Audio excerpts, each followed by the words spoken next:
Hello everyone. In this video we will read to the how some men become ruler under the chapter 6 Kingdoms, Kings and an Early Republic of Social Science book our past first of class 6. So let's discuss in this chapter today's topic how some men become rulers means कुछ लोग शासक कैसे बने.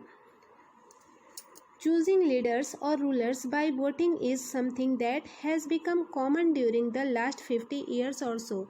But around 3000 years ago, we find some changes taking place in the ways in which Rajas were chosen.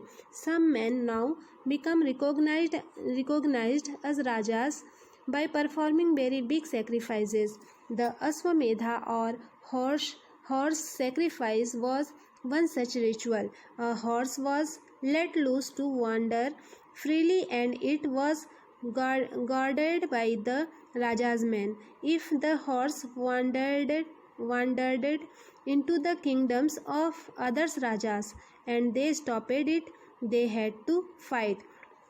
लगभग 50 वर्षों से हम अपने लीडर या रूलर का चुनाव वोटिंग के थ्रू करते आ रहे हैं, लेकिन बहुत पहले के लोग रूलर कैसे बनते थे इसके बारे में हमने लास्ट चैप्टर 5 में स्टडी किया है कि कुछ लोग जो राजा बनते थे उनको जनता के द्वारा या लोगों के द्वारा चुना जाता था. बट करीब 3000 ईयर्स एगो पहले जो राजा बनने का प्रोसेस था उसमें कुछ चेंजेस दिखाई दिए हैं और ये चेंजेस थे कि कुछ लोग जो बड़े बड़े यज्ञ को आयोजित करते और राजा के रूप में प्रतिष्ठित हो जाते थे. ऐसा ही एक आयोजन था अश्वमेघ यज्ञ का.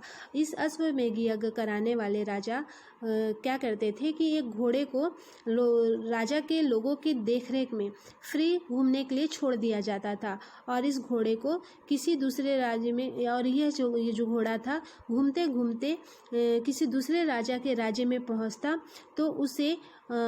पहुंचता और उस दूसरे राज्य के राजा द्वारा उस घोड़े को अगर रोका जाता तो उसे उस राजा के अश्वमेघ यज्ञ कराने वाले राजा के साथ युद्ध करना पड़ता था और यही अश्वमेघ यज्ञ का मतलब नियम था. बट अगर if they allowed the horse to pass, it means that they accepted that the Raja who wanted to perform the sacrifice was stronger than them. These Raja were then invited to the sacrifice, which was performed by specially trained priests who were rewarded with gifts.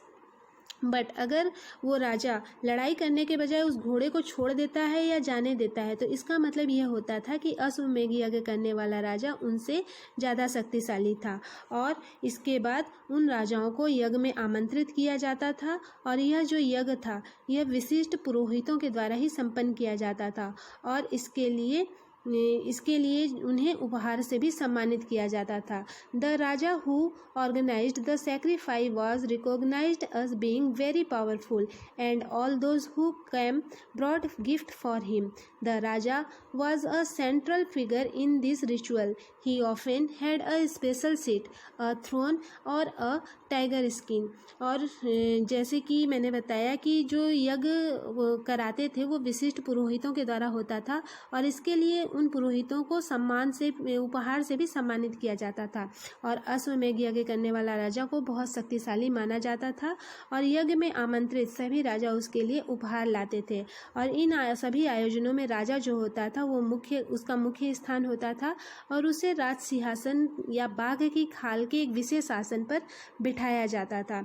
और जब वो राजा इस अश्वमेघ यज्ञ को करता था तो उसमें जो राजा उसकी अधीनता स्वीकार करते हैं उन सभी को इनवाइट किया जाता था. वो सभी राजा जो होते थे एक स्पेशल उनके साथ एक स्पेशल ट्रीट किया जाता था, मतलब उनको एक अलग से आमंत्रण करके एज ए गेस्ट इनवाइट किया जाता था.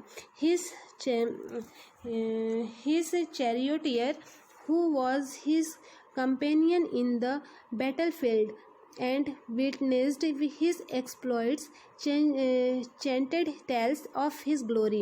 His relatives, especially his wives and sons, had to perform a variety of minor rituals. The other rajas were simply spectators who had to sit and watch the performance of the sacrifice. priests performed the rituals, including the sprinkling of sacred water on the king. The ordinary people, the wish or vaishya, also brought gift. Those who were regarded as Sudras by the priests were excluded from many rituals. युद्ध के क्षेत्र में जो राजा का सारथी ही उसका सहचर होता था, और यज्ञ के अवसर पर वो जो सहचर था वह राजा के विजय और उनके अन्य गुणों को गाया करता था। और राजा के जो सगे संबंधी, खासकर उसकी जो रानियां होती थी और उसके बेटे होते थे, वह कई छोटे छोटे अनुष्ठान करने होते थे उनको, और अन्य सारे जो राजा आमंत्रित किए जाते थे उनका काम सिर्फ बैठकर यज्ञ की पूरी प्रक्रिया को देखना होता था। और राजा के पुरोहित राजा के ऊपर पवित्र जल छिड़कते थे और साथ साथ कई अनुष्ठान भी कराते थे। विष या वैश्य जैसे जो सामान्य लोग होते थे वो गिफ्ट लाते थे राजा के लिए, और जिन्हें पुरोहित शूद्र मानते थे उन्हें कई अनुष्ठानों में शामिल भी नहीं किया जाता था। इसके साथ साथ जो भी अश्वमेध यज्ञ कराता था उसको इस तरीके से पूरा आयोजन करना होता था, और सभी राजा जो उसकी अधीनता स्वीकार करते हैं वे सभी आते थे। To understand this concept better, a video has been Welcome to given Explified. further. So watch this How video some men carefully. became rulers. We are living in the times where we can elect our own representative by voting for that particular candidate. But in earlier days, Rajas were chosen by the Jana. Around 3000 years ago, there were some new changes in choosing the Raja. Men were chosen as Raja that performed big sacrifices.